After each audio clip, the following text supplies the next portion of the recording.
आज भी दुख भोगना पड़ रहा है, लेकिन फिर भी इन्हें इस बात का भरोसा है कि सरकार जल्द ही उनकी मुश्किलें दूर कर देगी। HBC न्यूज के लिए जोधपुर से रंजन दवे की रिपोर्ट। रुकते हैं एक और छोटे से ब्रेक के लिए, देखते रहिए HBC news.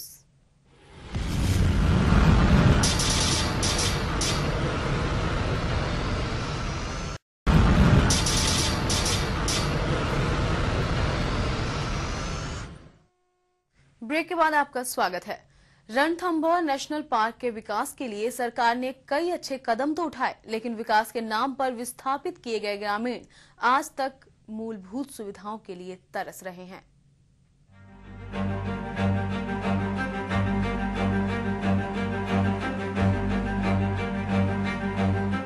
Ranthambore national park से करीब 12 गांवों को विस्थापित किया गया, जिन्हें कैलाशपुरी और गोपालपुरा के नाम से बसाया गया। इस दौर के बाद सरकार ने वन विभाग को एक बार फिर विस्थापन के आदेश दिए। सन 2008 में फिर से विस्थापन कार्य को लेकर विभाग हरकत में आया और रणथंभौर नेशनल पार्क में बसे 20 गांवों में से 6 गांवों को विस्थापन के लिए चुना गया, जिनमें से आज तक 4 गांवों को ही वन विभाग ने पार्क से हटाकर अन्यत्र विस्थापित किया। विस्थापन होने पर सरकार ने अपनी समस्त धरोहर के बदले हर विस्थापित को मुआवजे के रूप में 10 लाख रुपए का भुगतान किया गया। लेकिन गांव के लोगों का कहना है कि इस महंगाई के दौर में ग्रामीणों के साथ सरकार ने विस्थापन के नाम पर धोखा किया है। विस्थापन से पहले किए गए सभी वादे झूठे साबित हुए। हाल ही में मोरडुंगरी गांव को विस्थापित कर तिलक नगर के नाम से बसाया गया, लेकिन नल, बिजली, चिकित्सा और स्कूल जैसी सुविधाओं के अभाव में लोगों को तरसना पड़ रहा है।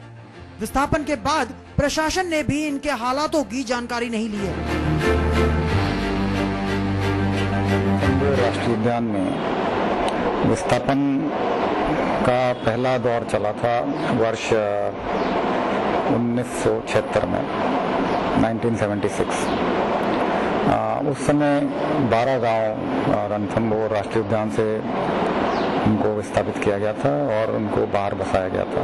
अभी हमने जो 6 गांव में शुरुआत की थी, उनमें से 4 को विस्थापित किया गया है। दूर दराज अंदर के ग्रामों में रह रहे हैं, उनकी कंडीशन आप देखें, हमने देखी।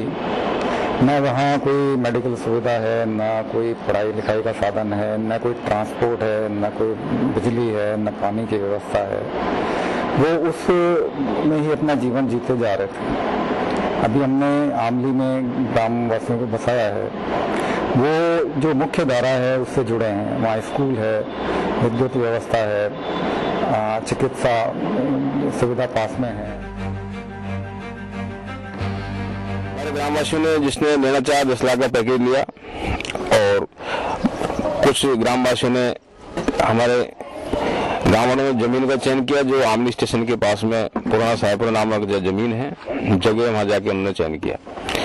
लेकिन बड़ी विडंबना और आश्चर्य की बात यह है कि सरकार ने स्कूल, बिजली, सड़कें, हॉस्पिटल, पानी की समुचित व्यवस्था करने का हमें मौके की वचन दिया था, वादा किया था, लेकिन हमको आज तक इन पूरी सुविधाओं में से एक भी सुविधा उपलब्ध नहीं हो पाई।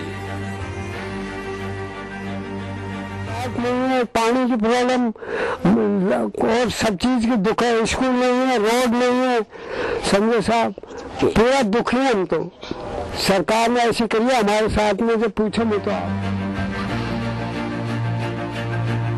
विस्थापन के बदले इन ग्रामीणों को सभी जरूरी मूलभूत सुविधाएं देने का वादा सरकार द्वारा किया गया, लेकिन सारे खोखले साबित हुए और रोजगार के हिसाब से भी यहाँ कुछ नहीं है। इसे ग्रामीणों में भारी रोष है और अब ग्रामीण आंदोलन करने की बात कह रहे हैं। सवाई माधोपुर से लोकेश तत्वाल के साथ मैं अंकुर सिंह, HBC न्यूज।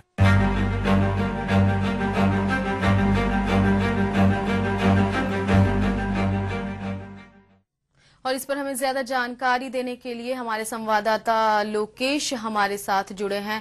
लोकेश, यहाँ पर सरकार रणथंभौर नेशनल पार्क के विकास के लिए ये कदम उठाती है, अच्छे कदम है, लेकिन यहाँ पर सवाल ये आ जाता है कि आखिर जो ग्रामीण हैं उन्हें किस तरह से उनका हक नहीं मिल पा रहा है।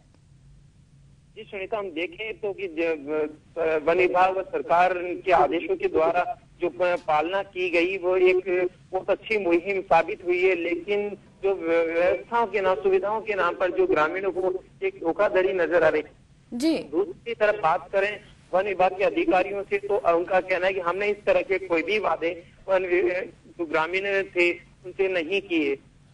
जी, यानी कि यहाँ वन विभाग जो है वो यहाँ साइड में है, लेकिन यहाँ पर सीधे जब सरकार ने ये सारे वादे किए थे तो सवाल भी सरकार पर ही खड़ा होता है और ये जो सारी जिम्मेदारी थी वो भी कहीं ना कहीं सरकार पर ही है। तो क्या इन गांव वालों ने अब सरकार से दोबारा बात करने की कोशिश की है? आखिर जब लगातार इन्हें अपनी मूलभूत सुविधाओं तक के लिए मूलभूत सुविधाएं जो है वो नहीं मिल पा रही, तो सरकार का इस पर क्या कहना है? क्या किसी सरकारी अधिकारी से बात हो पाई है इनकी?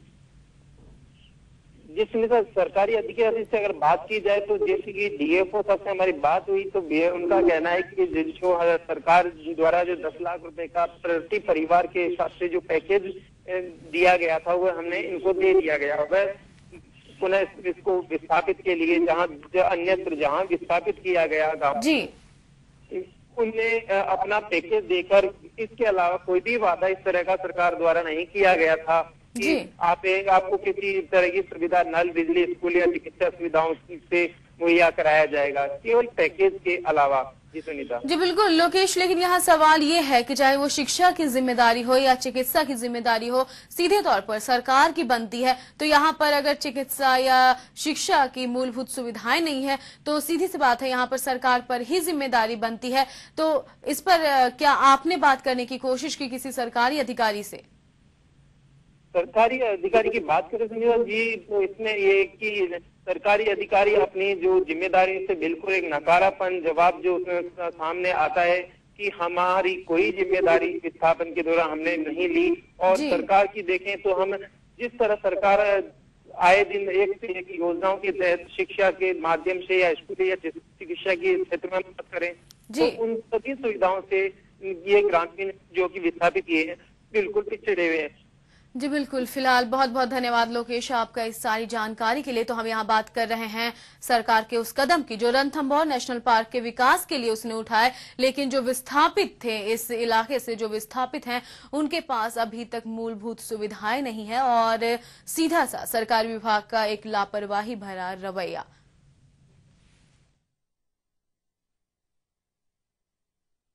एचबीसी विशेष में फिलहाल इतना ही। बाकी खबरों के लिए देखते रहिए एचबीसी न्यूज। नमस्कार।